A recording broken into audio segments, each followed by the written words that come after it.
ನಮಸ್ತೆ. ಬಿ ಗಣಪತಿ ಚಾನಲ್ಗೆ ಸ್ವಾಗತ. ನೋಡು ಗುಜರಾತಿನ ಸೂರತ್ತಿನ ಸಮಗ್ರವಾದಂಥ ಪರಿಚಯವನ್ನು ನಿಮಗೆ ಮಾಡಿಕೊಟ್ಟಿದ್ದೇವೆ. ಅದರ ಮಧ್ಯದಲ್ಲಿ ಒಂದು ಸ್ವಲ್ಪ ಬಿಡುವನ್ನು ತೆಗೆದುಕೊಂಡಿದ್ದೆ. ಈಗ ಮತ್ತೆ ನಾವು ಸೂರತ್ನಿಂದ ಬರೋಡಕ್ಕೆ ಹೊರಟಿದ್ದೇವೆ.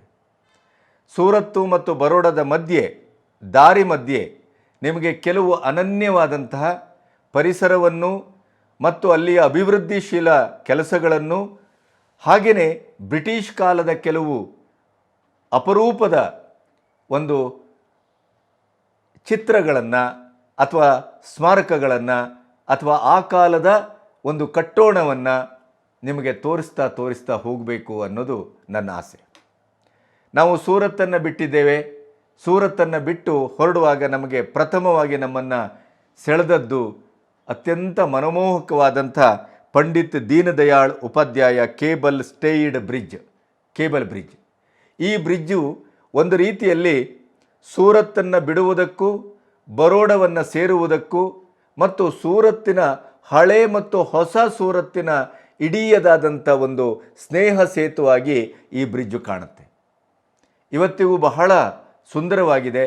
ಈ ಬ್ರಿಡ್ಜಿನ ಮೇಲೆ ನಿಂತು ನೀವು ಒಂದು ಸುತ್ತವಾದಂಥ ಕಣ್ಣೋಟವನ್ನು ಹಾಯಿಸಿದರೆ ಆವಾಗ ನಿಮಗೆ ಹಳೆ ಮತ್ತು ಹೊಸ ಸೂರತ್ತಿನ ವಿಹಂಗಮ ನೋಟ ನಿಮ್ಮ ಕಣ್ಣೆದೆಗೆ ಒಂದು ಹಬ್ಬವಾಗಿ ಸಿಗ್ತದೆ.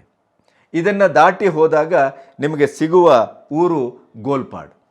ಈ ಗೋಲ್ಪಾಡ್ ಅನ್ನುವುದಂಥದ್ದು ಹಳೆಯ ಸೂರತ್ತಿನ ಚಹರೆಯನ್ನು ಇವತ್ತಿಗೂ ಉಳಿಸಿಕೊಂಡು ಹೊಸ ಸೂರತ್ತಿನ ಭಾಗವಾಗಿ ಪರಿವರ್ತನೆ ಹೊಂದ್ತಾ ಇರುವಂಥ ಸಂಕ್ರಮಣದ ಒಂದು ಸ್ಥಿತಿಯಲ್ಲಿರುವಂಥ ಪುಟ್ಟ ಸಿಟಿ. ಇದು ಸಿಟಿ ಆಗಿರಲಿಲ್ಲ, ಇದು ಹಳ್ಳಿ ಆಗಿತ್ತು. ಈಗ ಸೂರತ್ತು ಬೆಳೀತಾ ಈಗ ಇಲ್ಲಿ ರೋಡ್ಗಳು ಅಭಿವೃದ್ಧಿಯಾಗಿದ್ದಾವೆ. ಆಮೇಲೆ ಇಲ್ಲಿ ಈಗ ಇದ್ದಂಥ ಹಳೆಯ ವಾಸ್ತುಶೈಲಿಯ ಅತ್ಯಂತ ಅಪರೂಪದ ಬಿಲ್ಡಿಂಗು ಕೆಲವು ನಿಮಗೆ ಕಣ್ಣೆದುರು ಕಾಣ್ತದೆ. ಎಲ್ಲ ಲೇಔಟ್ಗಳಾಗ್ತಾ ಇದೆ, ದೊಡ್ಡ ಬಿಲ್ಡಿಂಗ್ಗಳು ಬರ್ತಾ ಇದೆ, ಹಳ್ಳಿ ಮಾಲ್ ಸಿಟಿಯಾಗಿ ಕನ್ವರ್ಟ್ ಆಗ್ತಾ ಇದೆ. ಈ ಸ್ಥಿತ್ಯಂತರವನ್ನು, ಈ ಬದಲಾವಣೆಯನ್ನು ಎಲ್ಲೋ ಒಂದು ಕಡೆ ಸಾಂಕೇತಿಕವಾಗಿ ನಿಮಗೆ ತೋರಿಸಬೇಕು ಅನ್ನುವ ಕಾರಣಕ್ಕಾಗಿ ನಮ್ಮ ತಂಡ ಇದನ್ನೂ ಶೂಟ್ ಮಾಡಿದೆ. ಇಲ್ಲಿಯ ಪುಷ್ಕರಣಿ, ಇಲ್ಲಿಯ ಹೈನುಗಾರಿಕೆಯ ಬಹಳ ಮುಖ್ಯವಾದಂಥ ಒಂದು ನೆಲೆ, ಅಲ್ಲಿಯ ಗೋವುಗಳು, ರಸ್ತೆಗಳು, ಅಲ್ಲಿಯ ಹಳೆಯ ಮನೆ ವಾಸ್ತು, ಇವೆಲ್ಲವನ್ನು ನಿಮಗೆ ತೋರಿಸುವ ಉದ್ದೇಶ ಇಷ್ಟೇ. ನಗರೀಕೃತ ವ್ಯವಸ್ಥೆ, ಆಧುನೀಕರಣ, ಈ ಗ್ಲೋಬಲೈಸೇಷನ್ನು ಅಥವಾ ಮೋದಿಯವರ ಅತ್ಯಂತ ತ್ವರಿತವಾದಂಥ ಒಂದು ಬದಲಾವಣೆಯ ಪರ್ವ ಯಾವ ರೀತಿಯ ಬದಲಾವಣೆಯನ್ನು ತರ್ತಾ ಇದೆ ಗುಜರಾತ್ನಲ್ಲಿ ಅನ್ನೋದನ್ನು ನಿಮಗೆ ತೋರಿಸಬೇಕು. ಅದನ್ನೂ ತೋರಿಸ್ತೇವೆ. ಆಮೇಲೆ ಬಾಂಬೆ ಮತ್ತು ದೆಹಲಿಯನ್ನು ಏಕಕಾಲದಲ್ಲಿ ಮುಟ್ಟಬಹುದಾದಂಥ ಒಂದು ರಹದಾರಿ, ಬುಲೆಟ್ ಟ್ರೈನ್, ಇವೆಲ್ಲದರ ಒಂದು ಪಥವನ್ನು ನಿಮಗೆ ತೋರಿಸ್ತೇವೆ. ಮೋದಿ ಏನು ಮಾಡಿದ್ದಾರೆ, ಅಚ್ಚೇ ದಿನ ಯಾವಾಗ ಬರುತ್ತೆ ಅಂತೆಲ್ಲ ಕೇಳ್ತಾರಲ್ಲ ಕಾಂಗ್ರೆಸ್ನವರು, ಅದನ್ನೂ ಕೂಡ ನಿಮಗೆ ಗುಜರಾತಿನ ಇಂಚಿನಲ್ಲಿ ಅಲ್ಲಿ ಆಗ್ತಾ ಇರುವಂಥ ಬದಲಾವಣೆಯ ಒಟ್ಟು ಪರ್ವವನ್ನು ನಿಮಗೆ ತೋರಿಸ್ತೇವೆ.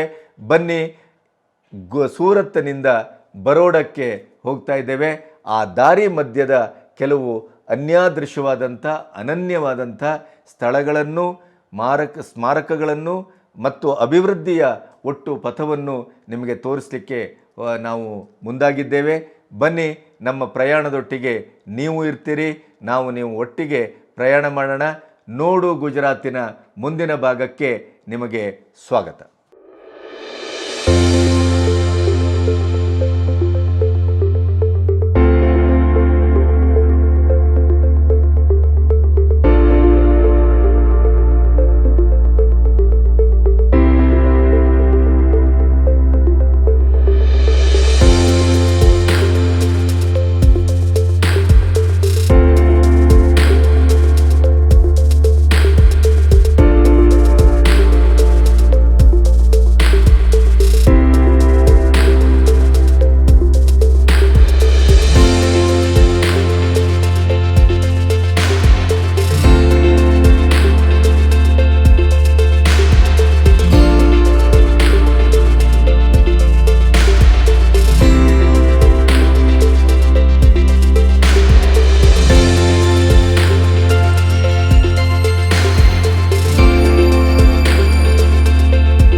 ನಮಸ್ತೆ, ಬಿ ಗಣಪತಿ ಚಾನಲ್ಗೆ ಸ್ವಾಗತ. ನಾನು 5 ದಿನಗಳ ಸೂರತ್ ಪ್ರಯಾಣವನ್ನು ಮುಗಿಸಿ ಇವತ್ತು ಬೆಳಗ್ಗೆ ನನ್ನ ಗೆಳೆಯ ರಾಜ್ ಅಶೋಕ್ ಶೆಟ್ಟಿಯವರ ವಿದ್ಯುಕ್ತವಾದಂಥ ಒಂದು ಹೃದಯಂಗಮವಾದಂಥ ಒಂದು ವಿದಾಯವನ್ನು ಸ್ವೀಕರಿಸಿ ಬರೋಡಕ್ಕೆ ಹೊರಟಿದ್ದೇನೆ. ನಾವು ಬರೋಡಕ್ಕೆ ಹೊರಡುವಾಗ ನಮ್ಮ ಜೊತೆಗಿದ್ದ ಅರೀಫ್ ಚಾಲಕರು ಏನು ಹೇಳಿದರು ಅಂತಂದರೆ, ನಾವು ಹೈವೇಲಿ ಹೋಗೋದು ಬೇಡ, ಒಳ ರಸ್ತೆಯಲ್ಲಿ ಹೋಗೋಣ ಅಂಥೇಳಿ ಒಳ ರಸ್ತೆಗೆ ಬಂದೆವು.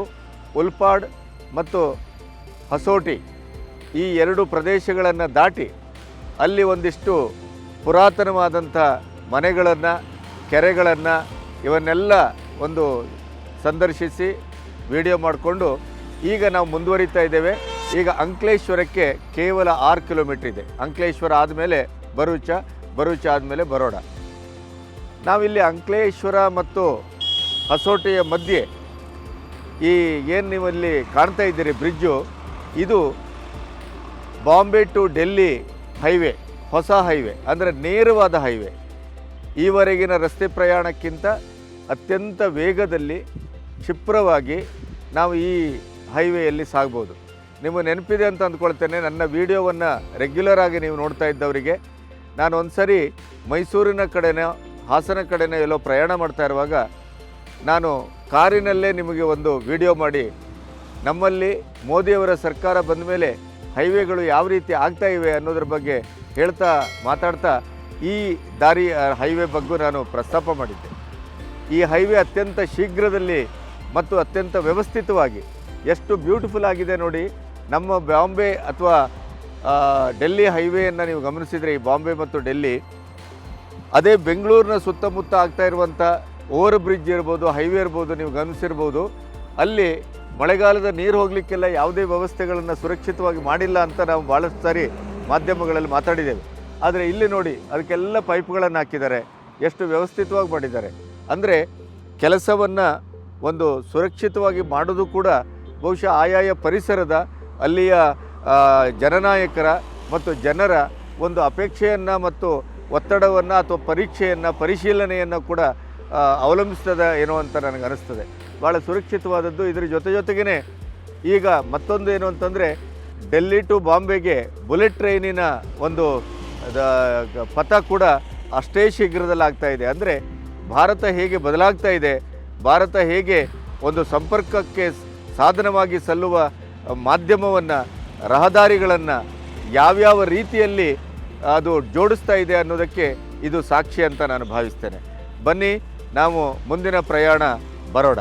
ಪ್ರಿಯರೇ, ನಾನು ಆಗಲೇ ನಿಮಗೆ ಪ್ರಸ್ತಾವನೆಯಲ್ಲಿ ಹೇಳಿದ್ದೆ ಈ ಬ್ರಿಡ್ಜಿನ ಬಗ್ಗೆ, ಕೆಳಭಾಗದಿಂದ ನಿಮಗೆ ತೋರಿಸಿದೆವು. ಈಗ ನಾವು ಇಲ್ಲಿ ಕೆಲಸ ಆಗ್ತಾ ಇರುವಂಥ ಇಡೀದಾದಂಥ ಒಂದು ನೋಟವನ್ನು ನಿಮಗೆ ಕಾಣಿಸ್ತಾ ಇದ್ದೇನೆ ನೋಡಿ. ನಾನು 6 ಲೈನ್ ಅಂತಂದೆ, ಆದರೆ ಇಲ್ಲಿ ಲೆಕ್ಕ ಹಾಕಿದಾಗ ನೋಡಿದ್ರೆ ಇದು 5 ಲೈನಿನ highway. Delhi to Bombay, Bombay to Delhi ನೇರವಾದ ಸಂಪರ್ಕ. ಇದು ಬಹಳಷ್ಟು ಸಮಯವನ್ನು ಉಳಿಸ್ತದೆ ಮತ್ತು ವೇಗವಾಗಿ ನಾವು ಬಾಂಬೆಯಿಂದ ಡೆಲ್ಲಿಗೆ, ಡೆಲ್ಲಿಯಿಂದ ಬಾಂಬೆಗೆ ಪ್ರಯಾಣ ಮಾಡ್ಬೋದು. ಇದೇ ರೀತಿಯಲ್ಲಿ ಬುಲೆಟ್ ಟ್ರೈನ್ ಕೂಡ ಆಗ್ತಾ ಇದೆ. ಬಹುಶಃ 2 ಒಂದೇ ಸಾರಿ ಉದ್ಘಾಟನೆ ಆದರೂ ಆಶ್ಚರ್ಯ ಇಲ್ಲ. ಆ ಕಾಮಗಾರಿ ಕೂಡ ಅಷ್ಟೇ ಫಾಸ್ಟಾಗಿ ನಡೀತಾ ಇದೆ, ಈ ರಸ್ತೆಯ ಕಾಮಗಾರಿ ಕೂಡ ಅಷ್ಟೇ ಫಾಸ್ಟಾಗಿ ನಡೀತಾ ಇದೆ ಅನ್ನೋದು ಇಲ್ಲಿ ಸ್ಥಳೀಯರ ಅಭಿಪ್ರಾಯ.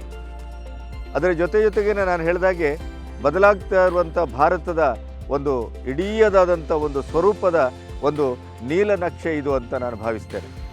ನಾವು ಅಂದ್ಕೊಳ್ತೇವೆ ದೇಶ ಎಲ್ಲಿಯೂ ನಮಗೆ ಬದಲಾಗ್ತಾ ಇಲ್ಲ ಅಥವಾ ಇನ್ನೊಂದಾಗ್ತಾ ಇಲ್ಲ ಅಂತ ಈ ಪಕ್ಷ ರಾಜಕೀಯದ ಮಧ್ಯೆ ನಾವು ಮಾತಾಡ್ತಾ ಇದ್ದೇವಲ್ಲ. ಆದರೆ ಭೌತಿಕವಾಗಿ ಯಾವ ರೀತಿಯಲ್ಲಿ ಈ ದೇಶ ಬದಲಾಗ್ತಾ ಇದೆ ಅನ್ನೋದನ್ನು ನೀವು ಈ ರೀತಿಯ ಕಾಮಗಾರಿಗಳ ಮೂಲಕ ನೋಡಿದಾಗ ಅರ್ಥ ಆಗುತ್ತೆ.